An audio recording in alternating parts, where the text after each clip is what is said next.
Yo, what's up? Isang magandang araw ulit sa inyo mga kapiskada. So ayun, panibagong vlog, panibagong update na naman ang ating gagawin ngayong araw. At dumayo tayo ng Cabuyao, Laguna mga kapiskada para magbigay na naman sa inyo ng update at bisita na rin dito sa farm. Na kung saan kung kayo may mga pet shop at nangangailangan kayo ng direct farm supplier, baka ito na yung isang farm na kailangan mo mga kapiskada. So dito mamaya lilibutin natin kung ano yung mga isda na makikita nyo. Dahil sa dami ng mga ornamental fish na nandito ay talaga mag-e-enjoy kayo. So tara! Let's go! Magandang araw ulit sa inyo. So ayun nga, andito tayo ngayon sa Barangay Mamatid sa Cabuyao, Laguna para bumisita uli dito sa farm. So nakikita nyo, ayan grabe, napakalawak ng farm. Etong farm na to ay masasabi talaga natin na isang supplier pagdating sa mga isda. Dahil dito makikita nyo yung mga iba't ibang ornamental fish na naggalat. Especially dito sa mga molly. Maraming variety dito mga kapiskada, ayan So libot ko muna kayo, pakita ko muna sa inyo yung kabuuan ng farm. So dito sa part na to, andito pa lang tayo sa bungad. Ayan, nakikita nyo mga ilang cage yung mga naandito. May mga iba-ibang klase yan. So mamaya pupunta pa tayo dun sa dulo. Silipin natin kung ano pa yung mga isda na makikita natin dun. At dito, mapapansin nyo guys, ayan kung kailangan nyo lang ng mga molly dito guys, libo-libo. Ayan sa dami nyan. Pwede na kayong umorder ng mga isda na yan mga kapiskada.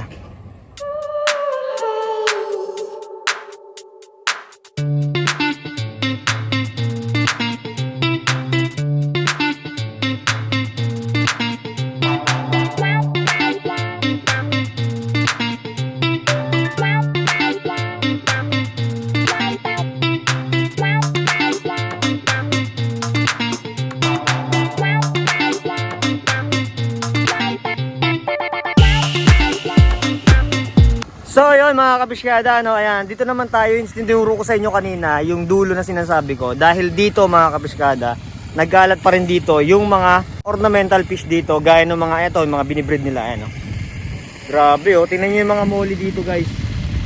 Yan yung mga black molly Dami niyan guys. Yan Boom! Kaya na lang talaga mananawa dito sa mga kukunin yung isda. Doon sa part na yon, makikita natin doon mamaya yung mga local oranda at yung mga shibong na nandoon. Tapos dito naman, iba't ibang variety pa rin ng mga molly itong side na to.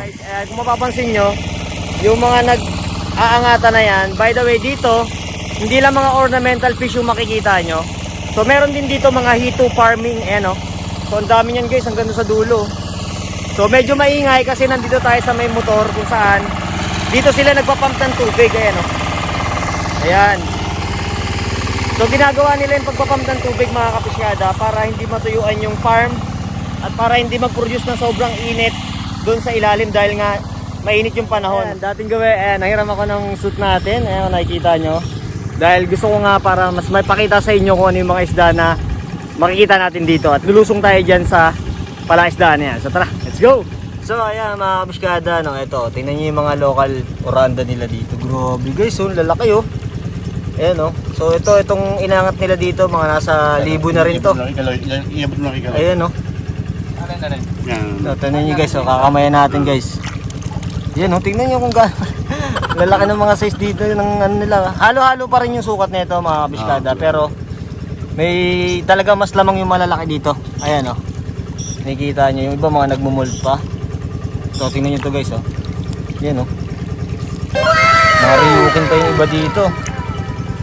So sa mga nagpaplanong umorder, alam nyo na gagawin guys. Ayan So ang dami mga stocks nila ngayon dito. Ayan Grabe What? Tingnan nyo naman guys, puro padakot lahat Dami.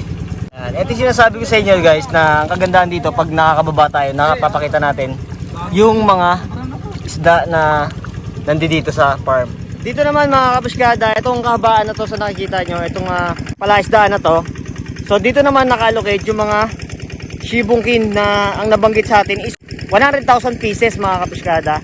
Ayan, so isa to at saka yung dun sa kabila. Ayun, meron pa mga shibungkin dun.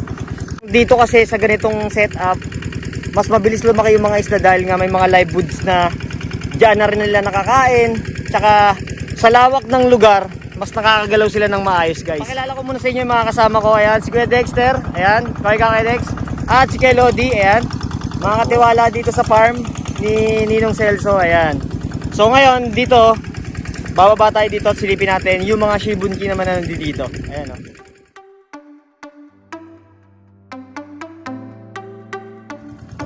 So ayan mga kapiskada, no, matapos nila ilatag yung net na ginamit nila kanina. At eto, kinorner na nila yung mga isda dito sa isang gilid lang. Ayan, gamit yung lambat.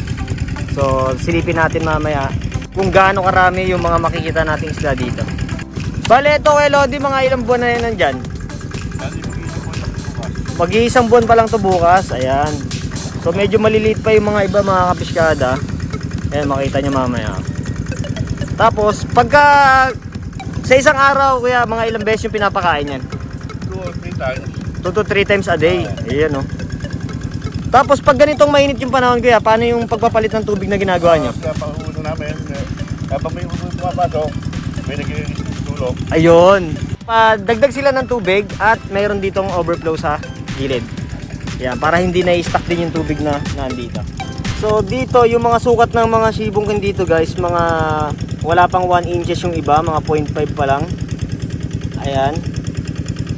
Pero kasi ito is mag-iisang buwan pa lang. Pero kung sa nakikita nyo sa laki ng farm na to, dito sa para lang sa kanila no, sa mga shibungkin na to.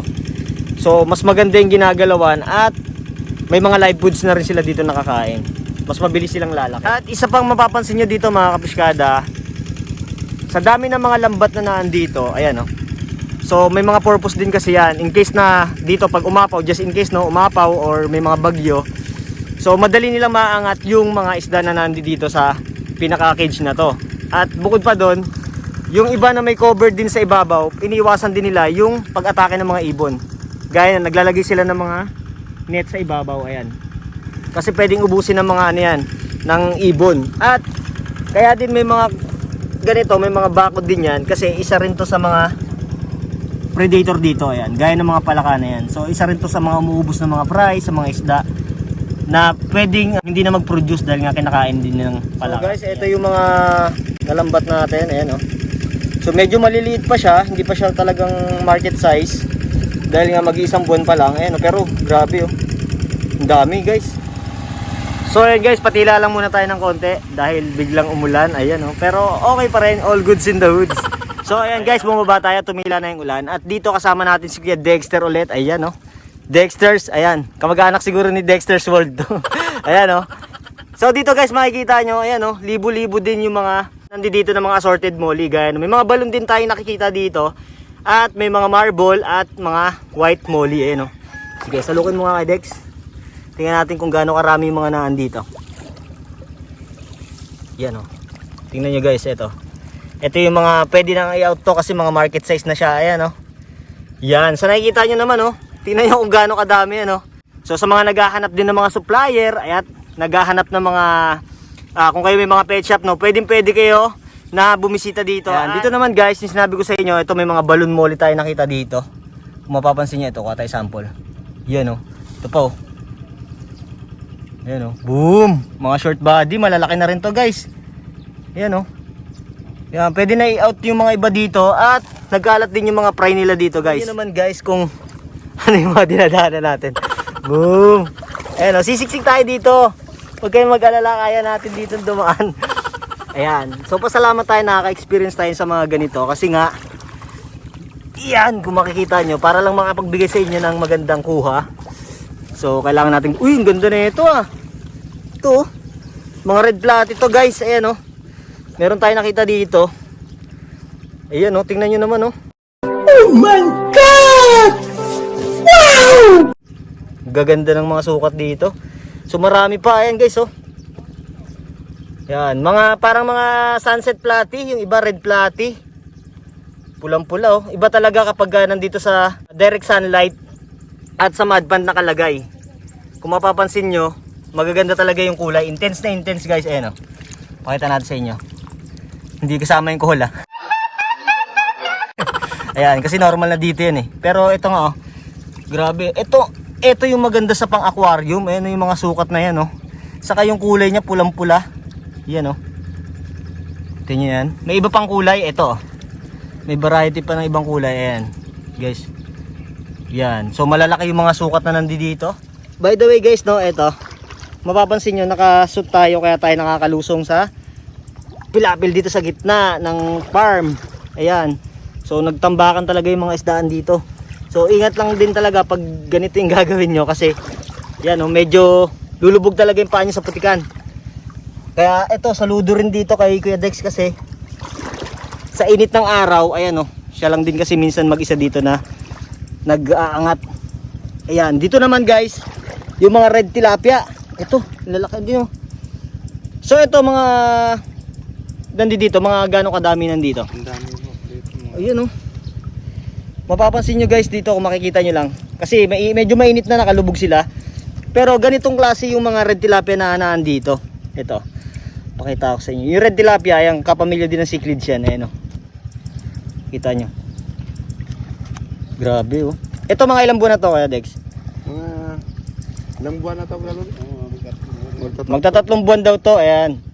So marami yan dito guys. Red tilapia. Dito naman guys, ayan. Dito naka-allocate yung mga breeder size ng mga molly na platinum. Ayan oh. May mga cheetah molly rin yun nandito. Yan guys, ang lalaki oh. Dito naman tayo guys sa unahan. Kung nakita nyo kanina, ayan yung pinipictures natin. Ayan. Nuli ni Kuya Dex ngayon yung mga danyo. Ito mga green danyo guys. Ayan oh. Yan. Tara, baba tayo. Silipin natin dito kung gaano karaming mga danyo nila. So itong hapa na to is dito nakalocate yung mga green danyo. Green danyo lang ba yung nandito kay Dex o halo-halong kulay na rin? Halo-halong kulay. Halo-halo na rin, may dilaw. Ito oh. Ito yung mga sample guys. Ayan oh. Ito mga pang-out na rin to guys. Ayan oh. Yan. Halos nga yung iba mga nakakawala na lang dito sa gilid. Kasi minsan pag ano nakakalusot dun sa mga net. So guys dito, ayan, itong binabaybay naman natin ngayon. Siguro mga lalim nito mga 3 feet mahigit. Kasi lulubog pa yung mga paa nyo sa putikan eh. Ayan oh. So pansinin nyo, ayan oh, hanggang tuhod na. Pero kanina, ito na yung tubig. Ayan oh, lampas na hita ko.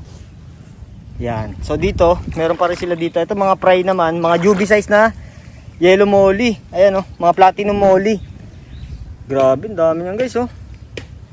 So dito kayo na lang talaga mamimili kung anong variety ng mga molly yung mga gusto nyong order. At may mga iba-iba pa dyan, may mga danyo.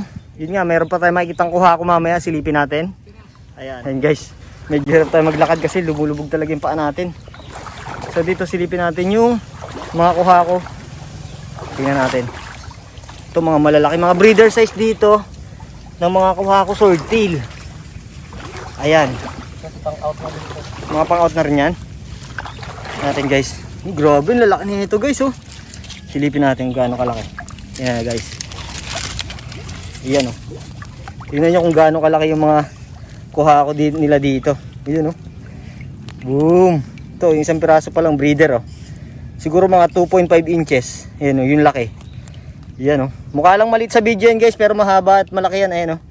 Tingnan nyo sa ano ko oh. Ayan oh. Ayan. Ito sila guys oh.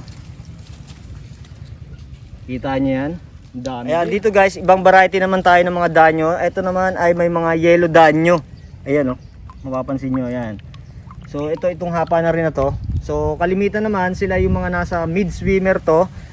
At iilan yung mga nakaangat lang din ngayon dahil nga mainit yung panahon. Ayan, pero ayan yung mga sample nila. So ayan pa lang yung mga ibang klase na makikita nyo isda dito guys. At marami pa. Ayan oh, halos kulang yung isang araw pag magpunta kayo dito kaka-vlog. Ayan, ang dami nyo makikita mga isda talaga dito mga kabiskada. So libot pa tayo. Puntahan naman natin doon yung mga ibang variety na. So guys, meron tayong napansin kanina doon mga malalaking size na mga red platy at meron pa uli dito na kung saan, eto yung sinasabi ko sa inyo, mga fry eater din kasi yung mga yan at nandito yung mga fry niya sa palibot. Ayan. Tapos nandito sa gitna yung mga breeders. Ito yung mga sample ng mga isda ng platy. Ayan. So magaganda. Iba talaga pagka naaarawan yung isda. Mas gumaganda yung kulay mga kapiskada. Ayan oh, dami nila. Dito naman guys, ayan. Dito makikita nyo yung mga malalaking klase ng white molly. Ayan, mga balloon white molly. Ito guys, oh, pakita ko sa inyo yung sample. Boom! Ayan oh. Mga solid na yung mga sukat nito guys. Ayan. Kita nyo, dami oh. May mga marble din, gaya nito.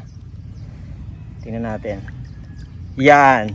So ito, nagkalat sila dito guys oh. Dami niyan. Kita nyo, ayan sila oh. Tapos may mga fry din dito. So ayan oh. Nakakalat lang sila dito oh, kasama yung mga ibang fry. Malalaking size nila guys. Ayan o. Kita nyo naman, ayan o. Solid. Guys, nandito tayo sa may pinakaunahan at dito naman nakalocate yung mga breeder ng lang danyo. Halo-halo na to, may mga pink, yellow, green.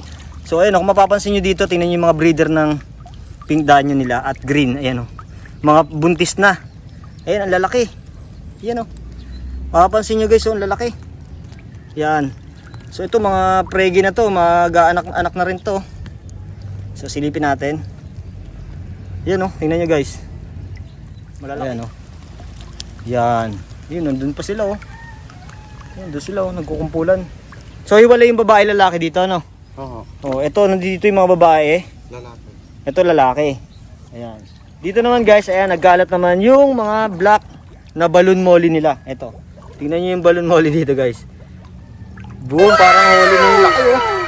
Ayan oh, kita niyo yan guys oh. Yan. Local yan pero parang import na yung size niya, ang lalaki. So kasama na rin dito yung mga ibang fry. Ito pa. Yan oh. Ayan. So dito guys, ito sa hapa naman na to, makikita natin yung mga choco balloon. So ito, na-picture natin to na isang beses. Pero ngayon, mas mga malalaki na siya. So dito lang, struggle lang tayo. Medyo malalim-lalim ng konti yung tubig dito. Pinapasok na yung aking suit no, ng tubig. Ayan, tingnan natin yung mga sample ng choco balloon dito yung malalaki. Ah, grabe dito guys. Ayan oh, tingnan natin. Ito yung mga sample ng choco balloon nila dito. Tingnan nyo. Ayan oh. Kung mapapansin nyo, grabe ang lalaki ng mga to. Ito mga breeder size na ba to kay Dex? Ayan oh. Oh, may mas malalaki pa dito. Hindi. Mayroon pa dyan. Mayroon pa mas malalaki. Ayan. So kalimitan ito, may mga naglalabas na siya ng mga jubi, mga fry nandyan. Tapos ito yung iba. Pero kalimitan, ayan oh. Ayan. So yung mga nakuha niya kanina, tingnan nyo kung gaano kalalaki. Ayan oh.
So ayun mga kapisyada, no, isang vlog na naman natapos ngayong araw. At kaya nga sa mga nagpaplano at gustong umorder, lalo na ng mga ornamental fish na nandito sa farm, ayan, kontakin nyo lang yung ilalagay ko dito, yung number. Ayan, tawagan nyo na lang guys dahil nga medyo busy yung may-ari.